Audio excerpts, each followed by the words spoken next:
3,000 की चीज 30,000 में मिल रही है। इंजेक्शन लाखों में ब्लैक हो रहा है। अस्पताल में पैसे खिलाने के बाद भी बेड नहीं मिल रहा है। और मोदी जी देश को कक्षा 4 वाली नैतिक शिक्षा की किताब पढ़ा रहे हैं। जब बड़े बड़े बल योद्धाओं को मैदान में उतरना चाहिए, तब देश के प्रधानमंत्री बाल मित्रों के पीछे छिप रहे हैं। और लॉकडाउन का तो सवाल ही नहीं उठता है, आवश्यकता ही नहीं पड़ेगी। स्वच्छता अभियान के समय देश में जागरूकता फैलाने के लिए मेरे बाल मित्रों ने बहुत मदद की थी। छोटे छोटे बालक 5वीं, 7वीं, 8वीं, 10वीं में पढ़ने वाले, उन्होंने घर के लोगों को समझाया था, मनाया था। उन्होंने बड़ों को भी स्वच्छता का संदेश दिया था। आज मैं फिर अपने बाल मित्रों से एक बात विशेष तौर पर कहना चाहता हूं।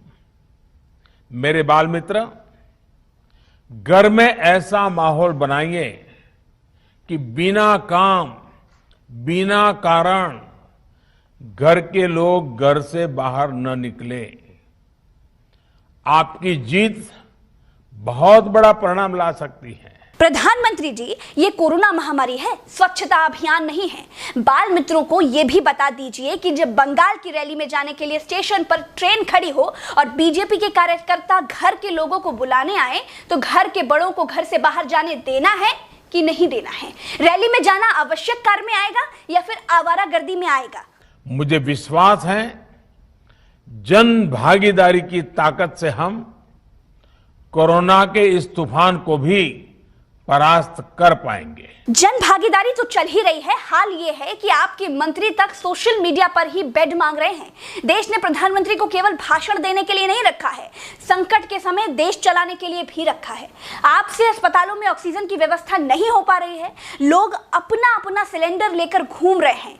भारत नरक जैसे हालात झेल रहा है।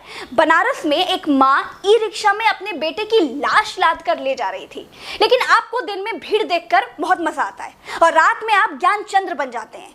देश की बिटिया आपको बहुत कठोर शब्द में खड़ी खोटी सुना रही है, आपको सुनना पड़ेगा। मैं जहां देख सकता हूं मुझे लोग ही लोग दिखते हैं, बाकी कुछ दिखता ही नहीं है। क्या क्या कमाल कर दिया आप लोगों ने।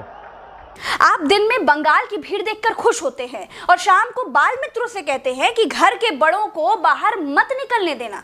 आप खुद भीड़ लगाते हैं, खुद ही देश को ज्ञान देते हैं। मैं प्रधानमंत्री की बात कभी नहीं करती, लेकिन अब आपको टोकना बहुत जरूरी है।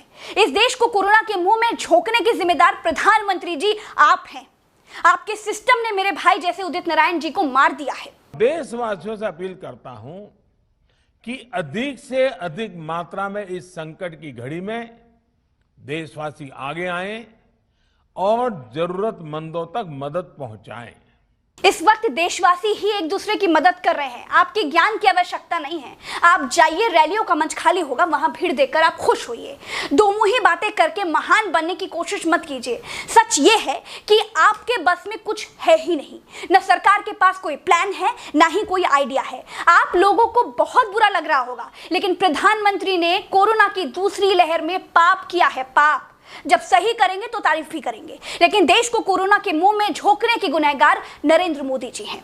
बनारस में रोटी बैंक चलाने वाले समाज सेवक तिवारी जी समाज की सेवा करते करते स्वर्गवासी हो गए हैं। क्या आपने सुना है कि कोई केंद्रीय मंत्री कोरोना में सेवा करते हुए स्वर्गवासी हुआ हो? सुना है? दोस्तों, देश के साथ धोखा करने वालों को पहचानिए। चलते हैं। राम राम, दुआ सलाम, जय हिंद।